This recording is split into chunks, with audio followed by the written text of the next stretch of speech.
मराठा आरक्षण सपोर्ट करिता उस्मानाबाद हायवे बंद करण्यात आलेले आहे।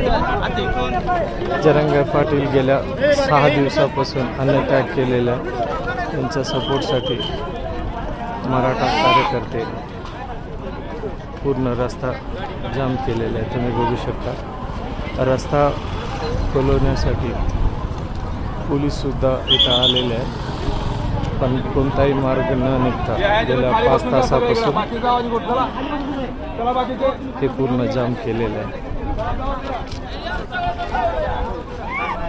पोलीस फोर्स सुद्धा आलेला आहे।